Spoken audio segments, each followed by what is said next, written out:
Hello बेटा, hello, good evening all of you. आ जाइए सभी वापस से। आप लोगों की बायोलॉजी की क्लास स्टार्ट हो गई है।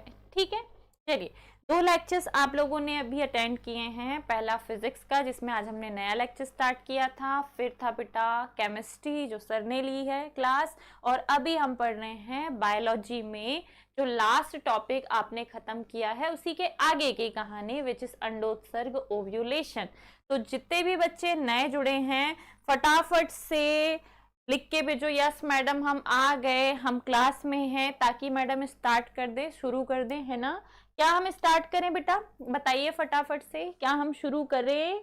क्या है भैया, क्या पढ़ना है आज हमें? ओव्यूलेशन, अंडोत्सर्ग, बहुत ही इंपॉर्टेंट क्वेश्चन है। Very very very very important question of this chapter. और बहुत डिटेल में ध्यान से हम समझेंगे, क्योंकि यहाँ एक साथ 3 अलग अलग प्रश्न आपके तैयार होंगे। तो जल्दी से कमेंट करके बताओ, क्या हम शुरू करें, स्टार्ट कर दें? थम्स अप कर दो भाई, कैसे हो गए हो तुम लोग। चलो, ओव्यूलेशन, अंडोत्सर्ग की कहानी हम स्टार्ट करते हैं। अंडोत्सर्ग हमें समझना है। और अंडोत्सर्ग के पहले अगर मैं आपको बताऊं, तो लास्ट जो हमारी कहानी खत्म हुई थी, वो हुई थी बेटा अंडाणु जनन पे, ना। एक मिनट, एक मिनट, हम इसे थोड़ा सा और डिटेल में करेंगे अगले पेज पे। हमें पढ़ना है अंडोत्सर्ग। और अंडोत्सर्ग, ओव्यूलेशन, ये हम पढ़ चुके हैं। ये हम बेटा लास्ट लेक्चर में पढ़ चुके हैं। अगर आपको याद होगा तो मैं आपको बता दूं, अंडोत्सर्ग हमने पढ़ लिया है, जिसमें आपने अंडाणु जनन की प्रक्रिया को बहुत डिटेल में समझा था। अब इसी को आज थोड़ा सा आगे बढ़ाएंगे, लेकिन उसके पहले थोड़ा सा इसे ध्यान से समझना, है ना। मैं भूल गई थी कि मैं अंडोत्सर्ग पढ़ा चुकी हूँ आप लोगों को। एक्चुअली ऑफलाइन ऑनलाइन दोनों में चल रहा है ना साथ में, मैडम हो जाती है कंफ्यूज। अंडोत्सर्ग की प्रक्रिया में आपने अंडाशय की आरेखीय काट का स्वच्छ नामांकित चित्र बनाया था। इस स्वच्छ नामांकित चित्र में फिर आपने कुछ कुछ चीजें और ऐड की। क्या बोलते से, ये ओवरी अंडाशय की आरेखीय काट है। इतनी गंदी ओवरी कैसे बना सकते हो? हाँ, अंडाशय की आरेखीय काट,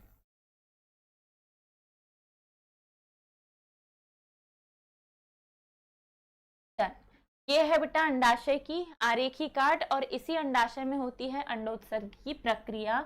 इस प्रक्रिया में आपने समझा था कि सबसे पहले बच्चा, हम जब जन्म लिए हैं, लड़कियों का जब जन्म हुआ है, तो उसके शरीर में बहुत सारे प्राथमिक पुटक हैं। क्या है बेटा? बहुत सारे प्राथमिक पुटक है। इनमें से कोई एक प्राथमिक पुटक क्या करता है? वृद्धि। और वृद्धि करके बना लेता है बच्चा कौन सी लेयर? एक मिनट में देखती हूँ, अगर मेरे पास ये ऑलरेडी होगा तो हम क्यों इसे डायरेक्टली ओपन है, क्यों इसे हम जबरदस्ती दिमाग का दही करके पढ़ें। ये हो गया आज का, ये पुराना है ना। तो एक बार मैं ओपन कर, क्या ओपन हो, केमिस्ट्री है, डायरेक्टली हो गया। ये इसके पहले शायद ये होगा, हाँ, ये अंडाणु जनन है। अंडाणु जनन मैंने पूरा आपको पढ़ाया है, और अंडाणु जनन के बाद सर्ग भी पढ़ा। अंडाणु जनन, अंडाणु जनन में अंतर। तो मुझे एक बार याद दिलाओ, क्या मैंने अंडोत्सर्ग, ओव्यूलेशन आप लोगों को पढ़ाया है? कि जहां तक मुझे याद है मैं ये लेक्चर ले चुकी हूँ बेटा, बट बाय डिफॉल्ट शायद ये सेव ना हुआ हो, है ना। बाय डिफॉल्ट शायद ये सेव ना हुआ हो, ऐसा हो सकता है। अदरवाइज ये लेक्चर मैं ले चुकी थी, जहां तक मुझे याद है मैंने अंडोत्सर्ग आपको पढ़ा दिया। कोई बात नहीं, ठीक है। आप लोगों ने नहीं देखा है, मैं ही चेक कर लेती हूँ कि हाँ भैया मैंने ये पढ़ाया है या नहीं, है ना। क्योंकि लास्ट पीपीटी मैंने निकाल के लेके आई, एक बार में एक ही अंडाणु बनता है, अर्धसूत्री विभाजन सेकंड होता है, यहाँ तक तो हो गया। इसके आगे की जो कहानी थी वो थी बेटा अंडोत्सर्ग, ओव्यूलेशन। अंडोत्सर्ग जिसे कहा जाता है ओव्यूलेशन। और ओव्यूलेशन में आपने ये समझा था कि कैसे अंडाशय यानी कि ओवरी के अंदर सबसे पहले ये है प्राथमिक ओसाइट। प्राथमिक ओसाइट बनाती है बच्चा जब इसके चारों ओर एक लेयर चढ़ जाती है, तो इस लेयर का नाम है प्राथमिक जोना ग्रेन्युलोसा। जोना ग्रेन्युलोसा जैसे ही आ गई इसके बाहर, तब हमने इसे नाम दिया था क्या? जोना ग्रेन्युलोसा के आने पर हमने इसे नाम दिया था क्या? हमने इसे कहा था बच्चा प्राथमिक पुटक। क्या कहा था? प्राथमिक पुटक। अब प्राथमिक पुटक से फिर जोना ग्रेन्युलोसा के ऊपर आपने एक और आवरण चढ़ा दिया था। अंडाशय के अंदर ये पूरी प्रक्रिया चल रही थी, और जब इसके ऊपर एक और लेयर चढ़ गई तो इस लेयर को आपने नाम दिया था थीका, और थीका के आते ही आपने बेटा इसे कहा था द्वितीयक पुटक। थीका के आते ही बच्चा हमने इसे कहा था द्वितीयक पुटक। इसके बाहर जो आवरण आ गया है वो है थीका। थोड़ा सा मैं रिकॉल करवाती हूँ ताकि मैं आगे का आपको पढ़ा पाऊँ अच्छे से, है ना। द्वितीयक पुटक बन गया जब इस पे थीका आ गई। फिर आपने इसे और आगे बढ़ाया था और आपने बोला था कि अगर इस द्वितीयक पुटक के ऊपर पहले तो एक लेयर है जोना ग्रेन्युलोसा, ग्रेन्युलोसा के ऊपर एक और लेयर है थीका, और जब ये थीका दो भागों में बट जाए, थीका एक्सटर्ना, थीका इंटरना, तब हम बच्चा इसे कहते हैं तृतीयक पुटक। क्या कहते हैं? और तृतीयक पुटक में जैसे ही एंट्री हुई किसकी? एंट्रम की। जैसे ही एंट्री हुई किसकी? एंट्रम की। एंट्रम या एक उभार नुमा संरचना होती है और चारों तरफ बाकायदा इसके पास तीनों लेयर्स हैं। जोना ग्रेन्युलोसा है, जोना ग्रेन्युलोसा के बाहर थीका इंटरना है, थीका इंटरना के बाहर थीका एक्सटर्ना है। ये सब है बेटा, रहा थीका एक्सटर्ना। तो ये जो रचना बनी है इसे कहा जाएगा क्या बेटा? इसे कहा जाएगा ग्राफीय पुटक। क्या कहते हैं? ग्राफीय पुटक। और ये जो उभार है इसे कहा जाता है एंट्रम। तो जैसे ही तृतीयक पुटक में एंट्रम की एंट्री हो गई, गह्वर की एंट्री हो गई, तब हम इसे कहते हैं ग्राफीय पुटक। और ये आपने बहुत अच्छे से अंडोत्सर्ग में पढ़ा है। ये आपने बहुत अच्छे से अंडोत्सर्ग में पढ़ा है। अब जब ग्राफीय पुटक बन गया, ठीक है, ग्राफीय पुटक बन गया, तो जब ये ग्राफीय पुटक फटेगा तो एक तरफ इसके सारी लेयर्स रह जाएंगी, एक तरफ इसके अंदर सारी लेयर्स रह जाएंगी, बाहर की जितनी भी हैं वो पूरी लेयर्स इसके पास बची हुई हैं, ये पूरी लेयर्स इसके पास बची हुई हैं। और दूसरे तरफ इसके फटते से ही एक संरचना बाहर आएगी जिसे हम कहेंगे बेटा द्वितीयक ओसाइट, द्वितीयक अंडाणु। ये रही द्वितीयक ओसाइट, और यहाँ बनेगा प्राथमिक ध्रुवीय पिंड। इस प्रकार ग्राफीय पुटक के फटते से ही एक नई रचना का जन्म होता है और अर्धसूत्री विभाजन द्वितीय कंप्लीट होता है। इसे हम द्वितीयक ओसाइट यानी कि द्वितीयक अंडाणु कहते हैं। ये हम पढ़ चुके हैं। और इधर बनता है बच्चा प्राथमिक ध्रुवीय पिंड। फिर ये जो द्वितीयक ओसाइट, द्वितीयक अंडाणु है, यही फैलोपियन ट्यूब में पहुंचेगा और शुक्राणु से निषेचन करेगा। तब तक इसका दूसरा अर्धसूत्री विभाजन कंप्लीट नहीं होगा, ठीक है, तब तक इसका दूसरा अर्धसूत्री विभाजन कंप्लीट नहीं होगा। तो ये जो बाहर आया है द्वितीयक ओसाइट, इसे द्वितीयक अंडाणु कहा जाता है। अब अगला जो क्वेश्चन आपका चालू होगा वो ये कि जो ग्राफीय पुटक है, ग्राफियन फॉलिकल, ग्राफीय पुटक का स्वच्छ नामांकित चित्र आपसे पूछ लेगा बेटा। ग्राफीय पुटक का स्वच्छ नामांकित चित्र, तो ये रहा ग्राफीय पुटक, और हमें इसका ही डायग्राम अच्छे से बना के देना है कि क्या क्या होता है ग्राफीय पुटक के पास। तो ग्राफीय पुटक के पास पहले तो एक गोल प्राथमिक ओसाइट, इसके अंदर द्विगुणित संरचना और अंदर की तरफ उभार आया है एंट्रम। ये जो है बच्चा ये है एंट्रम और यहीं इसका केंद्रक होगा। चारों तरफ एक लेयर होती है जो कि होती है जूना ग्रेन्युलोसा। जूना ग्रेन्युलोसा ये जो है ये प्राथमिक पुटक जब बना था तब प्राथमिक ओसाइट के ऊपर जो आवरण चढ़ा था वो है जूना ग्रेन्युलोसा। इसे कहा जाता है बच्चा जोना ग्रेन्युलोसा। ठीक है, अगला क्या है, एक और लेयर इसके ऊपर चढ़ी हुई होती है, इसे कहा जाता है थीका इंटरना। एक और लेयर जो जोना ग्रेन्युलोसा के ऊपर चढ़ी हुई है, इस लेयर को कहा जाता है थीका। थीका कौन सी थीका, तो ये है बेटा थीका इंटरना, थीका इंटरना। ठीक है, एक और लेयर, तीसरी लेयर, इसके बाहर एक और लेयर होगी, इस लेयर को कहा जाता है थीका एक्सटर्ना। अगर आपसे पूछे कि ग्राफी पुटक में कितने आवरण होते हैं, तो आप बोलोगे कि ग्राफी पुटक में 3 आवरण होते हैं। एक है थीका एक्सटर्ना, एक है थीका इंटरना, और एक है सबसे अंदर वाला जोना ग्रेन्युलोसा। और सबसे अंदर ये जो उभार आया है बेटा, इसे कहा जाता है एंट्रम, इसे गहवर। और जो डायग्राम आपने बनाया है ये ग्राफीय पुटक का है, ग्राफियन फॉलिकल का है। ठीक है, ग्राफियन फॉलिकल, ग्राफीय पुटक का स्वच्छ नामांकित चित्र। अगर बनाने को पूछे तो आपको ऐसे ही बना के आना है। ठीक है, अगर बनाने को दे तो आपको ऐसे आना है। ये रहा ग्राफीय पुटक का स्वच्छ नामांकित चित्र। अब अगला क्या मैडम, तो ये ग्राफीय पुटक का नामांकित चित्र आपको बनाना है, ये अंडोत्सर्ग के दौरान ही बना है। अंडोत्सर्ग के दौरान जो ओवरी है, जो अंडाशय है, उस अंडाशय में बहुत सारे परिवर्तन हो रहे थे। यहाँ अंगुलीनुमा प्रवर्ध और ये है हमारी फैलोपियन ट्यूब। अंडाशय से जो मुक्त हुआ है उस संरचना का नाम ही है द्वितीयक ओसाइट। इस द्वितीयक ओसाइट को फिम्बरी कैच करेगी और फिम्बरी दे देगी धीरे धीरे करके कहाँ, तुम्बिका क्षेत्र में पहुंचा देगी। यहीं पर निषेचन की प्रक्रिया होगी। ठीक है, डन हो गया।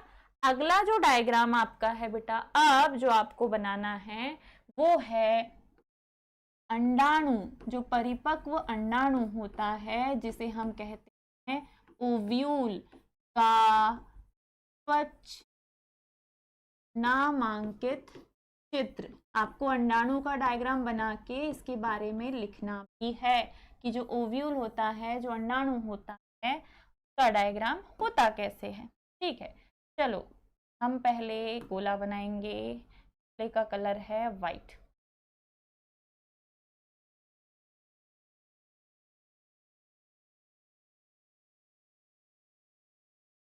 डन।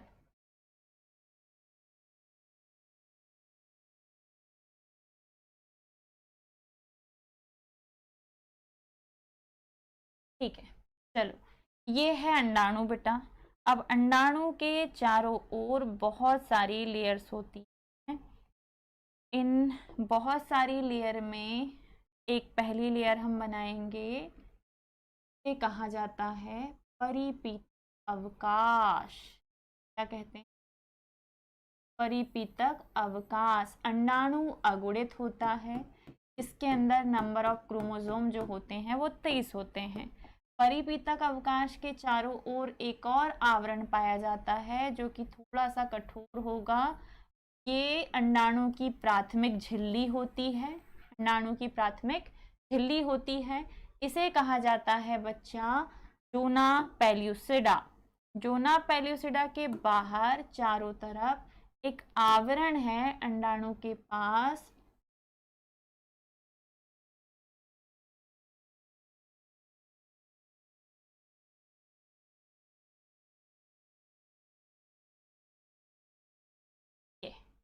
डन। ठीक है, इसे कहते हैं बच्चा, इसे कहते हैं कोरोना बीमारी वाली। जो कोरोना जो बीमारी आपने सुनी है, बस वही कोरोना है ये। बस अंतर ये है कि ये कोरोना बीमारी नहीं है, ये लेयर है कोरोना रेडिएटा, जो अंडाणु को चारों तरफ से घेरे रहती है। ठीक है, अंडाणु का स्वच्छ नामांकित चित्र आपको बनाना है। ये रहा अंडाणु का स्वच्छ नामांकित चित्र। सबसे बाहर जो झिल्ली जैसा आवरण आपको दिखाई दे रहा है, ये है बेटा कोरोना रेडिएटा। कोरोना रेडिएटा के अंदर ये वाली जो लेयर आपको दिखाई दे रही है जो कि बड़ी सी है, इस लेयर को कहा जाता है बच्चा ज़ोना पेलुसिडा, जिसे भेदने के लिए शुक्राणु को बड़ी मेहनत करनी होती है। ये जो है बेटा ये है ज़ोना पेलुसिडा। क्या है बेटा? Zona pellucida. इसके अंदर ये जो गैप दिखाई दे रहा है ये है परिपीतक अवकाश। जब शुक्राणु अंडाणु से निषेचन करने के लिए इसके ऊपर आक्रमण करेंगे ना, तो ये हर तरफ से आक्रमण, यहाँ से प्रवेश करने लग गए और यहाँ अंदर प्रवेश। कुछ ऐसा डायग्राम आपको अंडाणु का बनाना है जिसमें आप दिखाओगे कि किस प्रकार से शुक्राणु यानी कि जो स्पर्म्स होते हैं वो अंडाणु के अंदर प्रवेश करते हैं अंडाणु को निषेचित करने के लिए। ठीक है, डन हो गया। चलिए ध्यान से देखिएगा और ध्यान से देखिएगा, साथ में समझिएगा भी। ये रहा एक परिपक्व अंडाणु का स्वच्छ नामांकित चित्र। इसकी सबसे बाहरी जो लेयर होती है बेटा, सबसे बाहरी लेयर जो होती है वो होती है कोरोना रेडिएटा। ये जो झिल्ली जैसा आवरण है इसे कहा जाता है कोरोना रेडिएटा। ठीक है, दूसरी जो लेयर है जो कि थोड़ी सी हार्ड है, और इस हार्ड लेयर को भेदने के लिए ही शुक्राणु का जो सिर है बेटा, शुक्राणु का जो सिर है उस सिर में यहाँ कहीं भरा हुआ होता है एक्रोसोमल पदार्थ। शुक्राणु के सिर में यहाँ कहीं भरा हुआ होता है एक्रोसोमल पदार्थ। डन। ठीक है, ये कॉलर है और यहाँ पे माइटोकॉन्ड्रिया पदार्थ, ये जो है यहाँ शुक्राणु के पास होता है एक्रोसोमल पदार्थ। इस एक्रोसोमल पदार्थ के कारण ही जो स्पर्म्स होते हैं, जो शुक्राणु होते हैं, वो अंडाणु की ज़ोना पेलुसिडा लेयर को भेद पाते हैं। ठीक है, अंडाणु की ज़ोना पेलुसिडा लेयर को भेदने के लिए ही, उसको भेद कर उसके अंदर घुसकर ही अंडाणु के अंदर पहुंचने के लिए शुक्राणु के सिर में भरा हुआ होता है एक्रोसोमल पदार्थ। इस एक्रोसोमल पदार्थ के कारण जो शुक्राणु है, जो स्पर्म है, वो अंडाणु की ज़ोना पेलुसिडा लेयर जो कि हार्ड होती है, इसे भेदकर इसके अंदर प्रवेश कर पाते हैं। जैसे ही कोई एक शुक्राणु अंडाणु के अंदर पहुंच जाता है, ये तुरंत ही ज़ोना पेलुसिडा आवरण को और हार्ड बनाने के लिए परिवर्तन उत्पन्न करता है, जिसके कारण ज़ोना पेलुसिडा लेयर और हार्ड हो जाती है और बाकी जितने शुक्राणुओं ने, बाकी जितने स्पर्म्स ने इसके ऊपर अटैक किया है बेटा, वो अंडाणु के अंदर प्रवेश नहीं कर पाते। तो शुक्राणु का काम है इसके सिर में उपस्थित एक्रोसोमल पदार्थ की हेल्प से अंडाणु के अंदर प्रवेश करना, ताकि निषेचन कर पाए। और यहाँ पे ये जो है बीच में, ये है बेटा अंडाणु का केंद्रक जिसे हम न्यूक्लियस कहते हैं। ये है अंडाणु का केंद्रक जिसे हम न्यूक्लियस कहते हैं। और इस डायग्राम की यहाँ कोई जरूरत नहीं है, मैंने सिर्फ आपको बता दिया कि स्पर्म्स जो होते हैं, शुक्राणु जो होते हैं, उनके सिर में होता है एक्रोसोमल पदार्थ, और इसी एक्रोसोमल पदार्थ की उपस्थिति के कारण शुक्राणु अंडाणु की ज़ोना पेलुसिडा लेयर को भेद कर उसके अंदर प्रवेश कर पाता है। डन। ठीक है, तो very very very important question. अगर आपसे अंडाणु का, अगर आपसे ओव्यूल का, अगर आपसे क्या बोलते से अंड का स्वच्छ नामांकित चित्र बनाने को बोले, तो आप बोलेंगे एक परिपक्व अंडाणु के चारों ओर एक द्वितीयक झिल्ली होती है जिसे कोरोना रेडिएटा कहते हैं। प्राथमिक झिल्ली को ज़ोना पेलुसिडा कहते हैं। इसके अंदर होता है एक परिपीतक अवकाश, खाली जगह, और सबसे अंदर की तरफ होता है इसके पास केंद्रक, और केंद्रक होता है अगुणित, और इसी अगुणित केंद्रक से जब शुक्राणु मिलता है तभी निषेचन की प्रक्रिया होगी। ठीक है, डन। चलिए क्या क्या है जो आज आपको पढ़ना है, तो सबसे पहले मैंने बहुत अच्छे से आपको एक्सप्लेन की है बेटा अंडोत्सर्ग की प्रक्रिया, जो कि हम डिटेल में पढ़ चुके हैं। अंडोत्सर्ग ओव्यूलेशन, इस प्रक्रिया के तहत ही जो द्वितीयक ओसाइट है, जो अंडाणु है, वो अंडाशय से मुक्त होता है, अंडाशय से मोचित होता है। इसी प्रक्रिया को हम क्या कहते हैं? अंडोत्सर्ग। आपने देखा था कि इन सारी प्रवस्थाओं से होकर ही जो ग्राफी पुटक है वो बनेगा और ग्राफी पुटक में एंट्री होगी एंट्रम की, और जब ग्राफी पुटक फटेगा तभी द्वितीयक अंडाणु मुक्त होगा और ग्राफी पुटक का जो बचा हुआ हिस्सा है वो बनाएगा बेटा कॉर्पस लुटियम। ये जो बचा हुआ हिस्सा है ये क्या बना लेगा, ये क्या बना लेगा, ये बना लेगा कॉर्पस लुटियम। और कॉर्पस लुटियम का काम है एक महत्वपूर्ण प्रोजेस्टेरॉन हार्मोन का सीक्रेशन करना, और ये प्रोजेस्टेरॉन हार्मोन कॉर्पस लुटियम से निकलने के लिए उत्तेजित करता है इसे LH, और ये हम पढ़ेंगे हार्मोनल नियमन में। ठीक है, ये हम पढ़ेंगे हार्मोन्स की भूमिका में, हार्मोन्स के नियमन में। तो आज मैं थोड़ी सी टायर्ड हूँ, मेरे पैर मुझे यहाँ टिकने नहीं दे रहे हैं, तो आज की क्लास क्या मैं यहीं पर रोक सकती हूँ अगर आप लोगों की इजाज़त हो तो। तबीयत ठीक नहीं लग रही बेटा मेरी, अगर मैं हार्मोन्स में घुसी तो थोड़ा सा टाइम ले लूंगी। तो आपको आज पूरे अंडोत्सर्ग का रिवीजन करना है। जिस बच्चे ने ये नहीं पढ़ा है वो जाए और पुराना जो अंडोत्सर्ग का वीडियो डला है लास्ट क्लास का वो देखे, उसे अंडोत्सर्ग समझ में आ जाएगा। ये समझ में आ जाएगा तो फिर आप इससे रिलेटेड जो बाकी के कॉन्सेप्ट हैं, जैसे कि ग्राफीय पुटक का स्वच्छ नामांकित चित्र ये होता क्या है, ये कब बना, ये सारी चीजें आपको पढ़नी है। ये मैंने पढ़ाया है अंडोत्सर्ग में। फिर जो परिपक्व अंडाणु है, जो अंडाणु है, जो ओव्यूल है, उसकी संरचना भी हमने पढ़ी है। तो फटाफट से बताओ, क्या मैं आज की क्लास यहीं पर रोक दूं? जल्दी से अनामिका आप हो तो बेटा बता दो, नहीं तो मैं आगे हार्मोन्स के बारे में समझाने लग जाऊंगी और मुझसे नहीं खड़ा हुआ जा रहा। तो मेरी मजबूरी है कि मुझे क्लास को यहीं पर खत्म करना पड़ेगा। ये दोनों डायग्राम्स आपको बनाने हैं बेटा, बनाने की प्रैक्टिस करना, अंडोत्सर्ग का आपको रिवीजन करना है।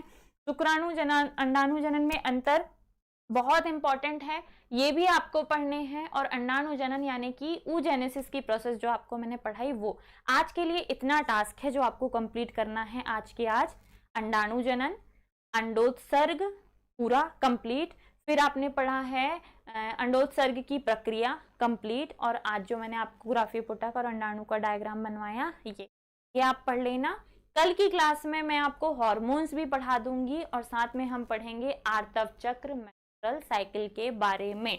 तो कल की क्लास बहुत इंपॉर्टेंट होने वाली है, लगभग 1 घंटे का लेक्चर होगा हमारा, जिसमें हम बहुत अच्छे से क्या पढ़ेंगे, जिसमें हम बहुत अच्छे से समझेंगे किसके बारे में, मेंस्ट्रुअल साइकिल, आर्तव चक्र की संपूर्ण प्रक्रिया, और साथ में हार्मोन्स की इनमें क्या क्या भूमिकाएं होती हैं, हार्मोन्स का नियमन कैसे होता है, ये सारी चीजें हम कल देखेंगे। ठीक है, तो आज की क्लास में हम यहीं पे विदा लेते हैं आपसे। कल अभी के लिए सॉरी, मेरे को 10-20 मिनट और पढ़ाना था, लेकिन मैं जल्दी छुट्टी ले रही हूँ तुमसे। ठीक है, लेकिन ले लिया मैंने, आधे घंटे का लेक्चर ले लिया, इतना पर्याप्त है। तो विदा लेते हैं आपसे। स्वस्थ रहिए, मुस्कुराते रहिए, ऐसे ही जुड़े रहिए सरल एकेडमी के साथ। और अगर आपको रेगुलरली हमारे साथ जुड़ के तैयारी करनी है तो पेड बैच का सब्सक्रिप्शन ले लीजिए, अब वहाँ पे जाके आपके सारे डाउट्स के सॉल्यूशन आपको मिल जाएंगे। और कोई क्यूरी हो तो सामने नंबर आ रहा है, आप उस नंबर पे मैसेज करके हमसे पूछ सकते हैं। ठीक है कि क्या है, कैसे मिलेगा, सारे जो भी डाउट्स आपके हैं वो सब आपको मिल जाएंगे। तो चलिए बेटा विदा लेते हैं। स्वस्थ रहिए, मुस्कुराते रहिए, ऐसे ही जुड़े रहिए सरल एकेडमी के साथ। Bye bye, take care, Radhe Radhe.